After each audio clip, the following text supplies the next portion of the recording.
Olá, amados! Sejam bem-vindos para mais um vídeo aqui do nosso canal. Hoje eu quero trazer uma história muito conhecida. Deus colocou no meu coração a história de Rico e Lázaro. É uma passagem que está lá em Lucas 16, 19.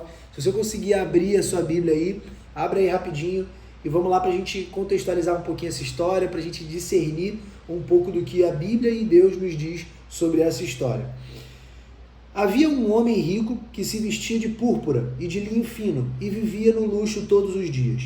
Diante do seu portão fora deixado um mendigo chamado Lázaro, coberto de chagas, e este ansiava comer o que caía da mesa do rico. Até os cães vinham lamber as suas feridas. Chegou um dia em que o mendigo morreu, e os anjos o levaram para junto de Abraão. O rico também morreu e foi sepultado.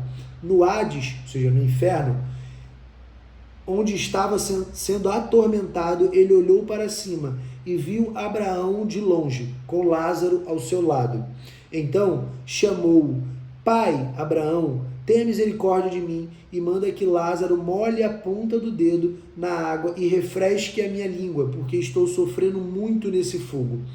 Mas Abraão respondeu: Filho, lembre-se de que durante a sua vida você recebeu coisas boas, enquanto que Lázaro recebeu coisas más. Agora, porém, ele está sendo consolado aqui e você está em sofrimento. E além disso, entre vocês e nós há um grande abismo, da forma que os que desejarem passar do meu lado para o seu, ou do seu lado para o meu, não conseguem. Então ele respondeu. Tá, vamos parar por aqui. Só para a gente contextualizar um pouquinho melhor a história, então. Havia um homem, esse homem era rico, tá? E esse homem, ele tinha um mendigo que ficava perto da casa dele e sempre ia pedir comida. Esse mendigo se chamava Lázaro. E toda vez que esse mendigo ia lá pedir comida, ele normalmente não conseguia. Então aqui a Bíblia não entra em muito detalhes sobre a relação entre eles, mas a Bíblia deixa claro que havia um homem rico, que ele vivia pela luxúria, ou seja, ele era um homem pecador. E havia um homem, que era um mendigo, que ele tinha muitas necessidades, ele vivia na miséria, mas ele era um homem crente a Deus. E nesse momento a Bíblia mostra que quando os dois morrem, um vai para o céu, o outro vai para o inferno. Tá? Não vou entrar em muitos detalhes sobre o céu e o inferno, então vamos chamar de céu e inferno. Tá? Então na prática, a Bíblia fala que um deles, que é o mendigo, Lázaro, vai para o céu, e o homem rico, que gostava de muita luxúria, vai para o inferno. E quando ele está no inferno, ele vê o pai Abraão. Para quem não conhece, Abraão é considerado o pai da fé na Bíblia, porque ele foi o primeiro homem na Bíblia que teve fé, teve a crença em Deus num momento onde não existia nenhuma referência. Então ele é o primeiro homem citado na Bíblia e por isso ele é considerado o pai da fé, e ele aparece nessa história aqui novamente, mesmo já aqui no Novo Testamento, aqui já no momento que Jesus já existia, já estava no ministério de Jesus, mas a Bíblia nos ensina através disso o quê? Primeiro de tudo, que no momento da morte, um foi para o céu, o outro foi para o inferno. Então, não adianta muito a gente viver naquela correria, né? Isso é comum, eu tenho certeza que você, assim como eu, deve ter uma rotina bem corrida. Eu, por exemplo, eu tenho um filho, eu tenho família, eu tenho uma empresa, eu tenho outros negócios, então minha rotina é uma correria. Se você ver minha agenda, você fica maluco. Mas mesmo assim, eu tenho muita clareza de que, mesmo minha rotina sendo corrida, mesmo eu fazendo 1000 coisas às vezes ao mesmo tempo, o meu foco precisa estar aonde? No eterno. Isso é uma coisa muito clara que essa passagem me ensina. E às vezes na correria do nosso dia, quando a gente menos vê, o nosso foco está em pagar as contas. Quando a gente menos vê, o nosso foco está em simplesmente dinheiro. Quando a gente menos vê, o nosso foco está em apenas metas profissionais, o nosso foco está em metas financeiras, o nosso foco está em como vai ser o ano de 2023 apenas, como vai ser o ano que vem, quando na prática isso são coisas importantes. Você tem que ter sim clareza, metas, tem que desenhar tudo muito bem desenhado, tem que ter planejamento, mas você tem que apresentar a Deus. A Bíblia deixa claro que todos os nossos planos, o coração do homem pode fazer planos, mas o que vai se concretizar de fato é a vontade de Deus. Então a gente faz planos, nós apresentamos para Deus e Deus concretiza o que está no coração dele, o que já está escrito na nossa história. Então o nosso foco precisa estar aonde? No eterno, na eternidade, na vida eterna que Deus e a Bíblia nos promete. Então, depois desse momento onde eles morrem, um vai para o inferno, o outro vai para o céu. E nesse momento, quando ele está sofrendo lá com a ardência do inferno, ele olha para cima, ele vê o rico, no caso o homem rico olha para cima, vê o homem que ele destratava durante a vida, vê Lázaro, que era um mendigo, ao lado do pai Abraão, e ali ele começa a clamar por misericórdia. Então aqui a Bíblia nos ensina um outro ponto que é muito importante. Existe uma outra passagem, não nessa, que fala que os humilhados serão exaltados, né? Então, normalmente, as pessoas que você humilhou em algum momento na tua vida, elas serão exaltadas por Deus. Se elas forem crentes a Deus de fato, se elas viverem também debaixo da palavra, e em algum momento isso pode voltar contra você. Então, cuidado com quem você humilha hoje ou com quem você já humilhou. Se você já humilhou alguém na tua vida, reconheça o teu erro, peça perdão, manda uma mensagem para essa pessoa, se aproxima dela, tenta ajudá-la de alguma forma, porque a Bíblia nos ensina que quando a gente humilha alguém, quando a gente tem acepção de pessoas, que é algo que Jesus nos ensina com muita clareza em toda a vida dele, principalmente em todo o ministério dele, a acepção de pessoas é a pior coisa que você pode fazer na sua vida. Se você começa a crescer em alguma área profissional, financeira, ministerial, não sei, não importa, e você começa a se achar melhor do que alguém, porque eu sou isso, porque eu sou aquilo, porque eu sei isso, porque eu aprendi isso, porque eu estudei isso, porque eu estudei aquilo. Cara, você não é ninguém, você é uma pessoa apenas. A humildade é o que faz o homem ser o coração de Deus, é o que torna o homem de acordo com o coração de Deus. Então, quando você começa a ter acepção de pessoas no teu dia a dia, para pensar o seguinte: quantas vezes na correria do teu dia a dia, se você mora num prédio, por exemplo, você já não desceu um elevador com alguém do teu lado, você nem um bom dia deu, nem uma boa noite deu, nem perguntou para a pessoa como que está a vida dela. Ah, Vitor, mas eu não tenho intimidade, eu sou meio introspectivo, eu não consigo fazer isso com tanta clareza. Tudo bem, eu não estou falando de você ser a pessoa mais extrovertida do mundo e sair perguntando para os outros no teu dia a dia como elas estão, mas eu estou falando para você se preocupar de fato com as pessoas. Qual foi a última vez que você se preocupou de fato com as pessoas que convivem contigo? Mesmo as que você não simplesmente cruza no elevador, mas as pessoas que, por exemplo, trabalham contigo, as pessoas que, por exemplo, estudam contigo, as pessoas que, por exemplo, são da tua família. Qual foi a última vez que você se preocupou de verdade com elas, que você conversou com elas e tentou entender alguma maneira que você possa ajudá-la? A gente vive num mundo que as pessoas se prendem muito a ajudar apenas com dinheiro. As pessoas se prendem a: eu só consigo ajudar alguém, eu só consigo oferecer algo para alguém se eu tiver dinheiro sobrando e eu puder dar dinheiro para essa pessoa. Só que a Bíblia nos ensina que a gente tem milhares de formas de ajudar, de semear na vida de alguém. Às vezes uma palavra, às vezes um vídeo, às vezes um ombro amigo, às vezes simplesmente um conselho, sabe? Tudo isso pode ser uma forma de você semear na vida de alguém, de ajudar alguém.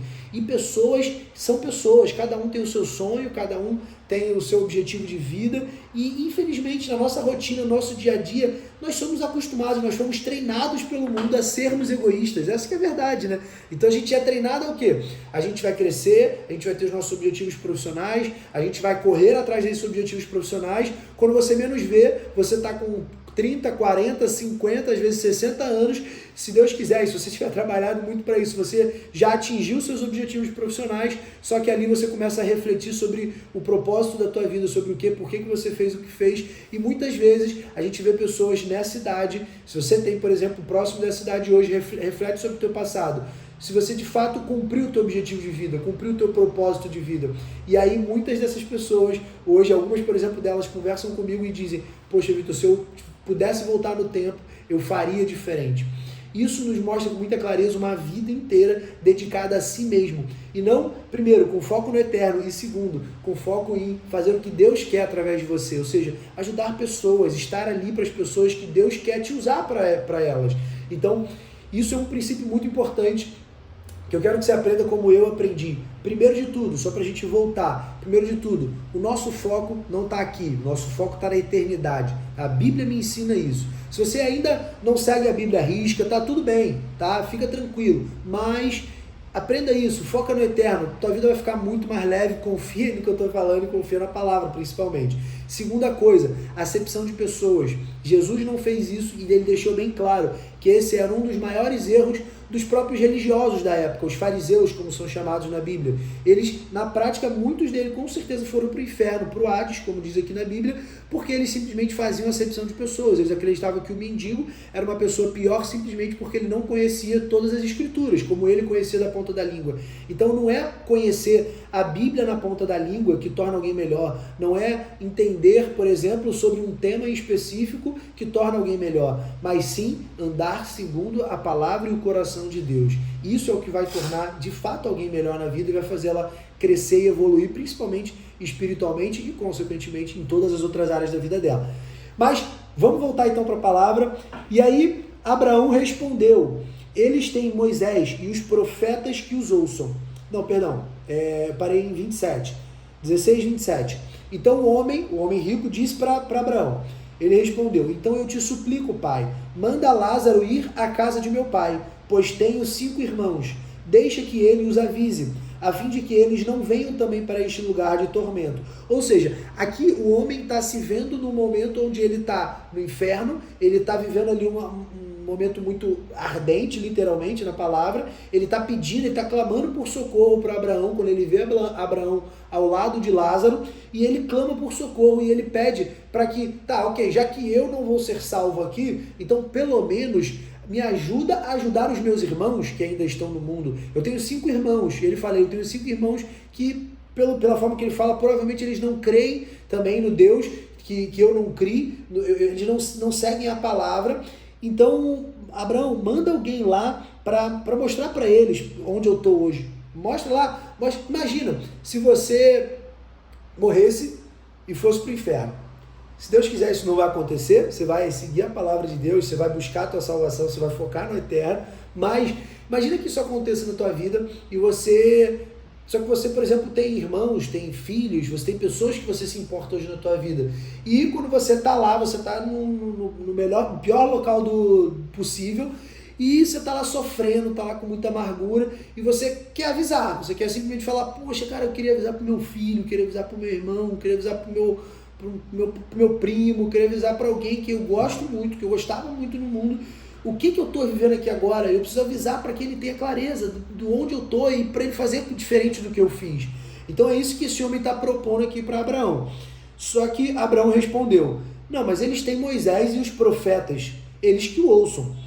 Então ele respondeu, não, pai Abraão, disse ele, mas se alguém dentre os mortos fosse até eles se arrependeriam.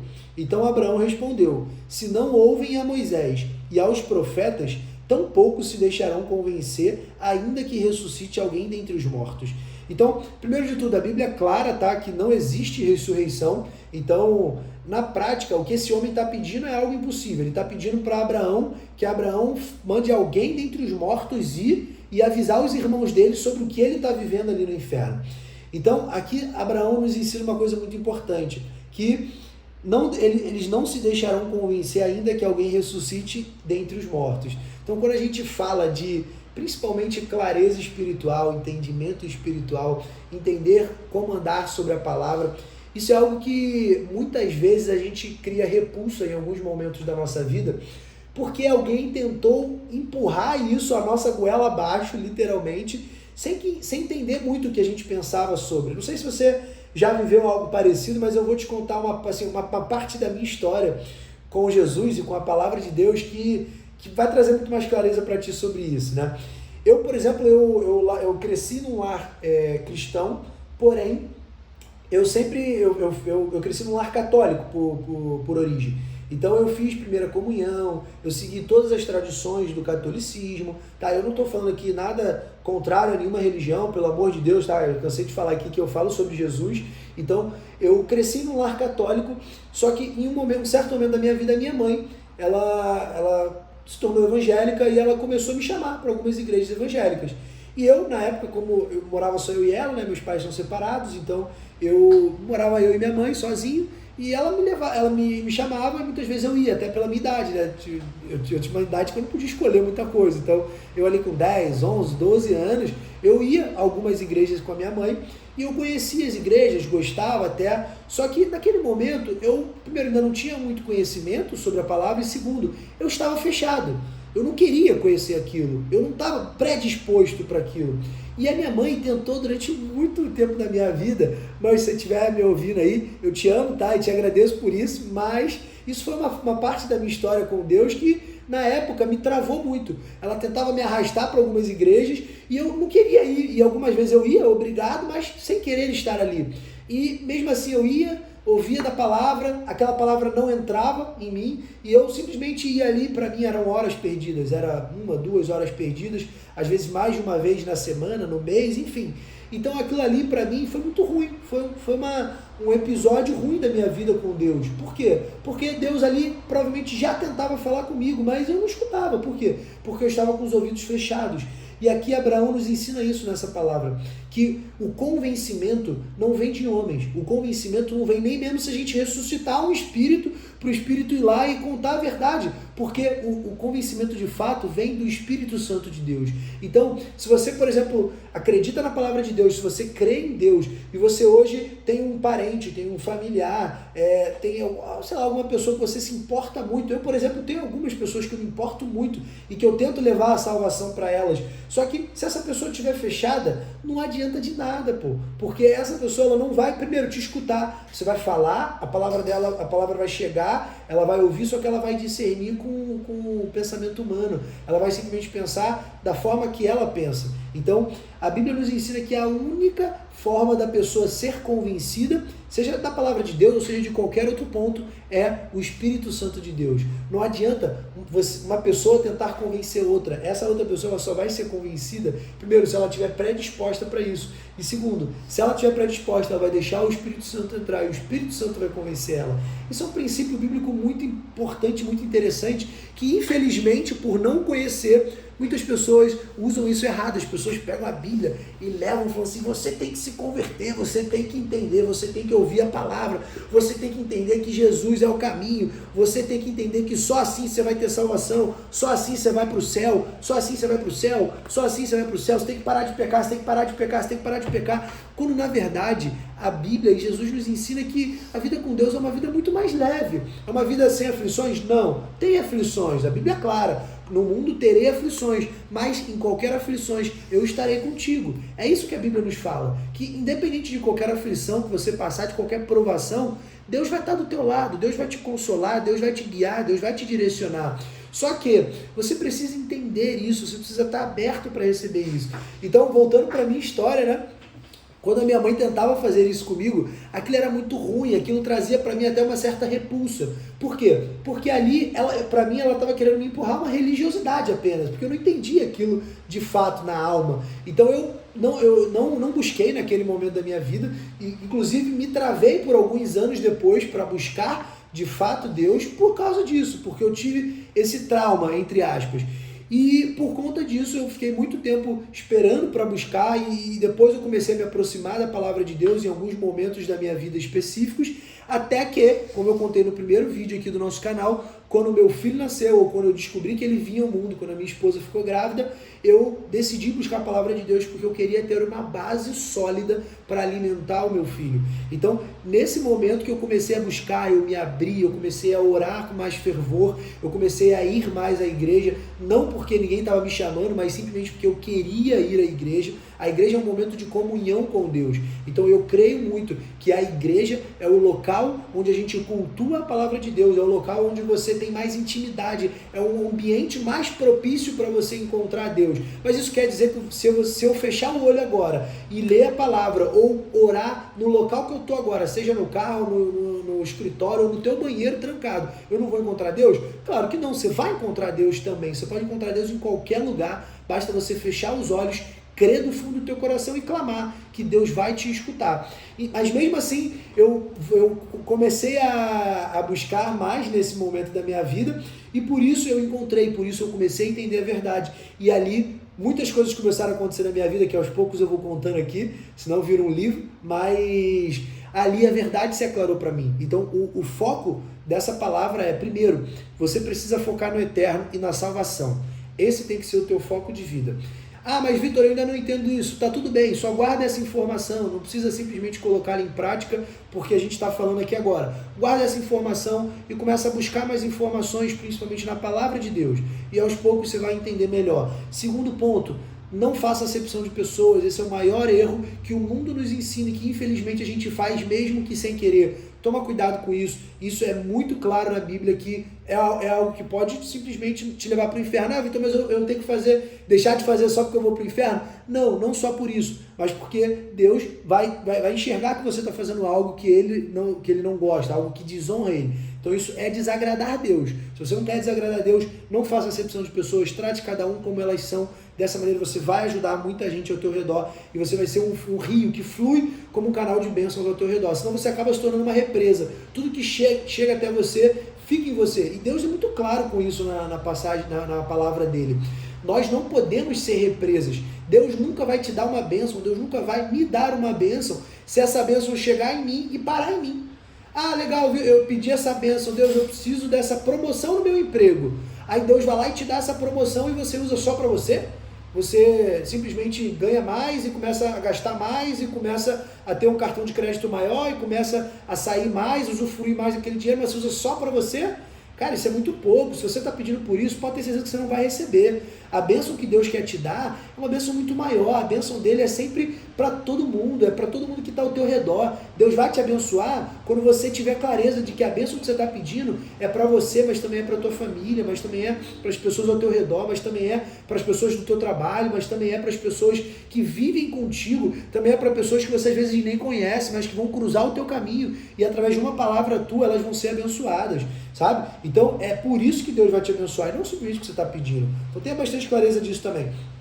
E a última coisa que Deus nos ensina aqui através dessa palavra é: não adianta a gente querer convencer ninguém de algo que a pessoa não está predisposta. Se ela não está aberta para isso, deixa o tempo dela, deixa ela fluir na vontade de Deus. Se ela quiser tomar as decisões dela como ela quer, tá tudo bem. O nosso papel não é convencer ninguém, o nosso papel é semear.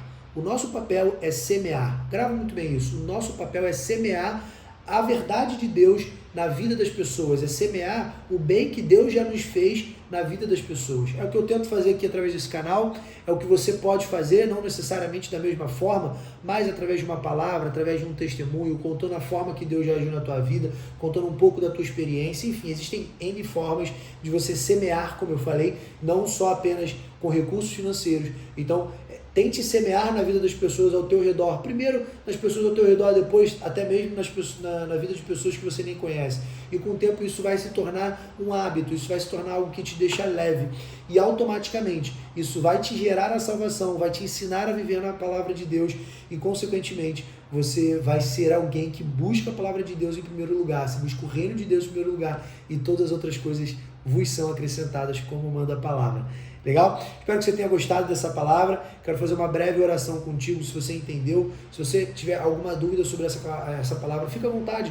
Manda aqui uma mensagem aqui nesse vídeo, que eu vou ter o maior prazer de conversar contigo e te ajudar. Mas vamos fechar os nossos olhos, se você puder. Vamos orar bem rápido para que Deus fale conosco nesse momento, para que Deus te ajude e te guie nesse momento. Pai, em nome de Jesus, Senhor, eu te entrego, Pai, essa palavra. Eu te entrego, Pai, esse conhecimento que Tu acabaste de nos trazer através do Teu Espírito Santo de Deus, Pai. Eu te entrego, Pai, a vida, Pai, das pessoas que estão agora, Pai, junto conosco orando. As pessoas que precisam, Pai, do Teu clamor, precisam, Pai, da Tua misericórdia. Eu oro, Pai, por cura, eu oro por clareza, Pai, eu oro por verdade da Tua palavra, Senhor. A Tua palavra é clara, Senhor. A Tua palavra diz que a Tua verdade vos libertará. Então, Pai, entra com a Tua verdade, Senhor, e tira, Pai, toda a confusão, toda a ganância, todo espírito de ganância, todo espírito, Pai, de acepção de pessoas, Senhor, todo espírito de confusão, Pai. Entra com clareza na Tua palavra, Pai, e nos ensina a viver debaixo dos Teus mandamentos, Senhor, para que possamos buscar a Tua salvação em primeiro lugar, a nossa salvação em primeiro lugar, para que possamos buscar a eternidade, Pai. Não apenas fiquemos focados nas coisas do mundo, Senhor. Em nome de Jesus, meu Pai, eu oro pelas vidas que estão aqui nesse momento conosco, Pai, te clamando, Pai. Entra na vida dessa pessoa, guia ela, direciona ela, Senhor, para que ela possa viver debaixo da Tua palavra e para que ela não queira, Pai, convencer ninguém, para que o Teu Espírito Santo entre onde tiver que entrar e convença do pecado, convença do bem e do mal, Senhor. Nos ensina a viver debaixo da Tua palavra, Senhor, a ser guiados por Ti e não vivermos apenas pelos nossos pensamentos e pelo que nós queremos e pensamos, mas sim pelo que Tu queres de nós. Queremos estar no centro da Tua vontade, meu Deus, e por isso Te clamamos, para que Tu nos guie. Em nome de Jesus. Amém. É isso, pessoal. Eu espero que vocês tenham gostado e até semana que vem.